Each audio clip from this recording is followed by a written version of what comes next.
Bonjour mon frère, ma sœur, j'espère que tu vas bien par la grâce du Seigneur. Me voici ce matin avec toi avec une parole, une pensée et une prière. Alors nous voulons continuer dans notre thème intitulé Ce que Dieu veut. Oui, c'est important au bout d'un moment de pouvoir aller devant Dieu et de ne pas lui demander Seigneur donne-moi ceci, cela, mais de lui dire Seigneur je veux connaître ta volonté. Qu'est-ce que tu veux? Qu'est-ce que tu attends de ma vie? Pour quelle raison tu m'as créé? Qu'est-ce que tu attends de moi? Et je vous assure, au bout d'un moment, nous devons être capables de nous arrêter dans notre parcours et de demander à Dieu, Seigneur, qu'est-ce que tu veux? Et durant toute cette semaine, c'est cette démarche que nous allons entreprendre ensemble. Au travers de ce texte de Genèse chapitre 1, du verset 27 à 28. La parole de Dieu dit, « Et Dieu créa l'homme à son image. Il le créa à l'image de Dieu.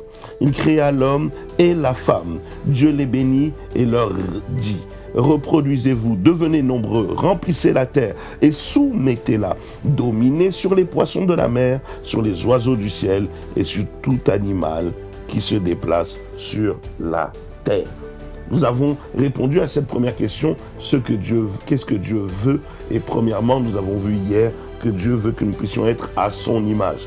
Il dit, Dieu créa l'homme à son image et il le créa à l'image de Dieu. Nous avons vu ensemble que être à l'image de Dieu, c'est pas seulement une histoire de visage ou quoi que ce soit, non. C'est avoir son caractère, avoir son identité, avoir son langage, avoir le même amour, avoir le même quand on veut, le même sentiment vis-à-vis du pardon, la même compassion, avoir cette paix, avoir cette joie, lui ressembler en fait, tout simplement. Et aujourd'hui, nous allons répondre deux fois à cette question, qu'est-ce que Dieu veut? Deuxièmement, Dieu veut que tu sois béni. Regardez, au verset 28, la parole de Dieu dit, Dieu les bénit. Dieu les bénit. Cela veut dire une seule chose simple, et j'aimerais que ça puisse cliquer dans la tête de quelqu'un. Nous avons été bénis dès notre création. Dès le début, tu n'es pas d'abord né sous une malédiction, tu as été créé sous une bénédiction. La bénédiction est venue avant la malédiction. La parole de Dieu nous dit, Dieu les bénit. Les premiers Adam et Ève, nos aïeux, ont été d'abord bénis. La malédiction est venue après. Et j'aimerais te dire, en fait, toi qui dis, je suis maudit, je suis maudit, je suis maudit, non, tu es maudit. Peut-être, il y a une malédiction qui est peut-être venue après. Mais au départ, au commencement, tu es béni. Donc arrête tout le temps de parler de malédiction. Oui, c'est une malédiction familiale, c'est une malédiction qu'il y a dans ma famille. Oui, mais au départ, au commencement. C'est pour ça demander à Dieu sa volonté, c'est revenir au commencement, c'est revenir à la Genèse. Dans Genèse, on nous dit, il est béni.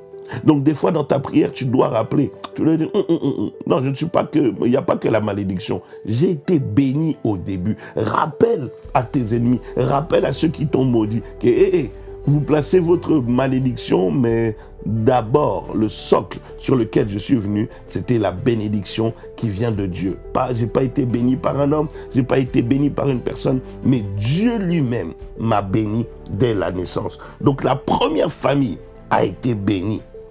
La première famille a été bénie. Donc la bénédiction, c'est la volonté de Dieu. Mais la malédiction, c'est pas la volonté de Dieu. Donc quand Dieu crée l'homme, il le crée pour qu'il soit béni. La bénédiction, donc, est le fruit, est le résultat de la volonté de Dieu. La volonté de Dieu s'exprime aussi dans la bénédiction. Et il bénit l'homme. Il le bénit. Il dit pas seulement, oh non, il te bénit en argent ou quoi que ce soit. Non, elle englobe tout. Il te bénit dans tout. Dans ta vie, dans ta santé, dans ta famille. Il te bénit peut-être financièrement, professionnellement, intellectuellement, moralement, physiquement, émotionnellement. Tout ce que tu veux, Dieu t'a béni au départ. Et c'est ce que nous oublions. Dieu nous a d'abord bénis. Donc, c'est-à-dire si tu entends quelqu'un te dire, oh non, toi tu es un enfant de la malédiction. Non. Tu oublies une chose. Vous regardez l'histoire à partir d'aujourd'hui. Au départ, je suis un enfant béni. Je suis un créateur béni par mon Dieu, mon créateur. Troisièmement, qu'est-ce que Dieu veut?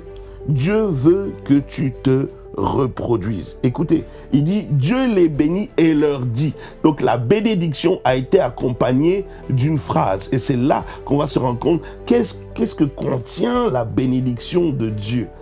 C'est pour ça que je vous dis, la bénédiction de Dieu, c'est pas d'abord une histoire d'argent. Vous allez voir, la bénédiction de Dieu contient des choses. Donc, premièrement, Dieu m'a créé pour être à son image. Deuxièmement, Dieu m'a béni. Mais troisièmement, il va me le dire. Pourquoi? Il dit, reproduisez-vous. Dieu veut que tu te reproduises. Qu'est-ce que Dieu veut? Dieu veut qu'il y ait plusieurs toi. C'est qu'il y ait en toi plusieurs copies. C'est représenter la copie de quelque chose. C'est-à-dire que quand on te voit, toi qui es à l'image de Dieu, ceux que tu produis derrière toi sont aussi à l'image de Dieu. Les gens que tu coaches autour de toi deviennent également à l'image de Dieu. Les enfants qui sortent de toi deviennent également à l'image de Dieu. Les amis, lorsqu'ils rentrent à ton contact, ils repartent avec l'image de Dieu. Mon frère, ma soeur, tu t'es reproduit combien de fois? Qui te ressemble? Et est-ce que justement tu as pris de la source, l'image originelle? Est-ce que tu l'as pris chez Dieu? Et si toi tu ressembles à Dieu, tout ce qui sort de toi doit ressembler également à Dieu. Se reproduire, c'est quoi? C'est être capable de retranscrire une chose qu'on a soi-même assimilée. Mon frère, ma soeur, ça veut dire que si il y a des choses que tu as assimilées en tant qu'enfant de Dieu, tu dois être capable de les faire assimiler à d'autres. Rappelez-vous, Paul dit à Timothée, ce que tu as appris de moi, tu dois être capable aussi de le transmettre. Tu dois être capable de le transmettre à des gens qui sont aussi capables de le transmettre à d'autres. Donc quelque part, il est en train de dire à Timothée, Timothée, je me suis reproduit en toi, mais toi aussi, tu dois te reproduire auprès d'autres qui vont également reproduire. Donc vous voyez, c'est important. Paul dit qu'il ressemble à Dieu. Paul reproduit un enfant, Timothée, et il dit à Timothée, va aussi chercher des gens capables de faire la même chose. Donc reproduis-toi et que ces gens-là aussi se reproduisent. Donc en gros, il y a des choses, mes frères, mes sœurs, tu ne peux pas dire c'est seulement moi, ça s'arrête à moi, c'est de l'égoïsme, ça ne ressemble pas à Dieu. Dieu est un Dieu de reproduction. Le problème, c'est qu'on a fait arrêter trop de choses à nous. Non, seulement moi, seulement moi. Non, moi, ma famille, c'est fini, j'ai coupé les ponts. Moi, j'ai pas d'amis, moi, je reste seul. C'est moi et ma foi. Mon frère, ma soeur, tu dois te reproduire. Ta foi doit t'amener à te reproduire. Sinon, c'est pas de la foi. Une semence qui se reproduit pas, c'est une semence qui va mourir à un moment. Mon frère, ma soeur, tu dois te reproduire. C'est ce que Dieu veut. C'est pas seulement le fait d'avoir des enfants. Tu peux avoir même 1000 enfants. Est-ce que ces enfants te ressemblent? Le fait, c'est pas avoir beaucoup d'enfants. Et un enfant, mais que l'enfant te ressemble. Que d'en avoir 10, mais aucun de ces 10 enfants ne te ressemble. Toi-même, tu vas dire, mais ces enfants-là viennent d'où? Se reproduire, c'est imiter un comportement. Ça veut dire que Dieu est en train de dire, si vous me voyez faire une chose, reproduisez-les. Regardez en termes de pardon. Jésus lui-même nous l'a montré. Il arrive à la croix. Il n'a jamais commis de péché. Mais il dit une chose, Père, pardonne-leur car ils ne savent pas ce qu'ils font. Il a pardonné à ceux qui lui ont fait du mal. C'est-à-dire que quand je dois me reproduire, c'est-à-dire que moi aussi je dois d'abord copier l'image. Donc c'est-à-dire que moi aussi je dois pardonner à ceux qui m'ont fait du mal, mais je dois enseigner aussi à ceux qui viennent à côté de moi ou ceux qui sont autour de moi à pardonner autour d'eux. On dit, oui, les gens sont méchants, le monde est méchant. Le monde est méchant parce qu'il n'y a pas de gens, il n'y a pas assez de gens bons qui se reproduisent. Ne sois pas bon que pour toi. Sois bon et reproduis-toi. Parce qu'il y a d'autres gens qui ont besoin. La grâce doit surabonder. Mais surabonde quand les gens se reproduisent. Se reproduire, c'est quoi? C'est faire plusieurs exemplaires d'une chose qui est déjà existante. Faire plusieurs exemplaires d'une chose déjà existante. Dieu existe, il veut se multiplier en plusieurs exemplaires. Toi aussi tu existes, tu dois te multiplier en plusieurs exemplaires. Donc ce qu'il y a de toi, tu dois voir des gens sortir de toi. C'est pas une histoire d'être pasteur et d'avoir comment ça s'appelle, des brebis dont tu dois gérer. C'est pas seulement ça. Non, même si tu as 2 amis, est-ce que ces 2 amis sont à l'image de Christ comme toi tu es à l'image de Christ? Si tu as 50 amis, est-ce que tu as pu toucher, impacter, reproduire, te photocopier auprès de ces 50 amis? Reproduire, c'est quoi? C'est répéter, c'est refaire. J'ai vu Dieu faire, je fais. Jésus lui-même disait quoi? Je fais ce que j'ai vu mon Père faire. Il a vu son Père faire, lui-même il fait. Et nous aussi, on voit Jésus faire, on doit faire. Et quand des gens aussi nous regarderont faire, ils doivent faire. Mon frère, ma soeur, il y a des gens qui apprendront le pardon le jour où toi tu vas apprendre à pardonner. Il y a des gens qui n'apprendront jamais le pardon parce que toi tu n'as jamais pardonné. Reproduis-toi. Se reproduire, c'est donner naissance à un individu de son espèce. Un enfant de Dieu doit produire des enfants de Dieu qui doivent produire des enfants de Dieu. Cela, c'est pour ça que je dis, c'est pas juste avoir des enfants.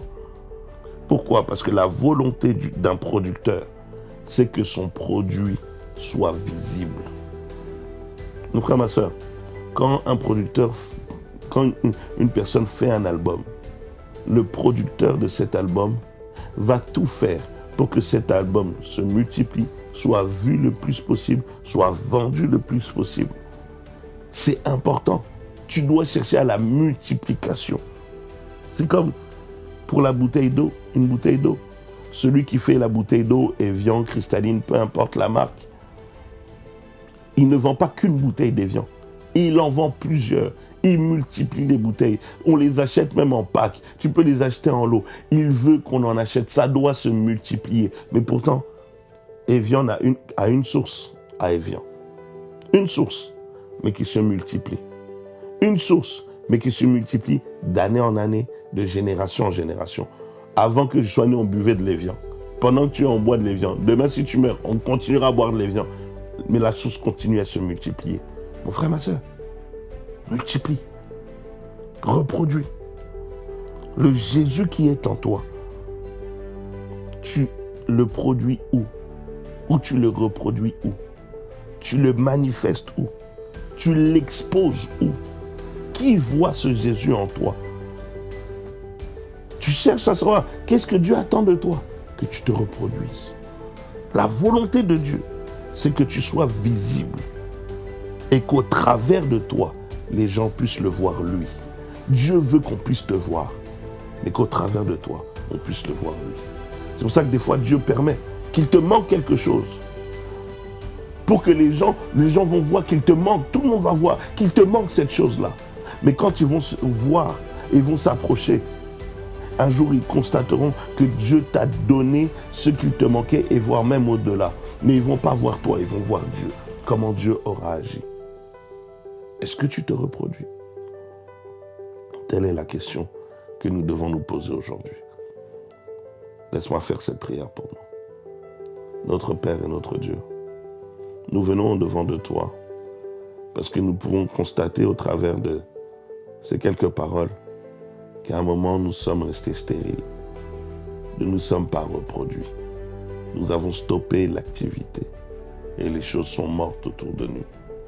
Seigneur, fais de nous des agents reproducteurs dans tous les domaines de nos vies, que ce soit en sagesse, en intelligence, que ce soit dans nos vies professionnelles, sociales, familiales. Seigneur Dieu, dans tous les milieux où nous nous trouvons, dans tous les endroits où nous pouvons être, que nous puissions nous reproduire et manifester ta gloire, ta puissance, et que les gens puissent te voir. Seigneur, au travers de nos vies, nous nous abandonnons à toi, au nom de Jésus, et nous disons Amen.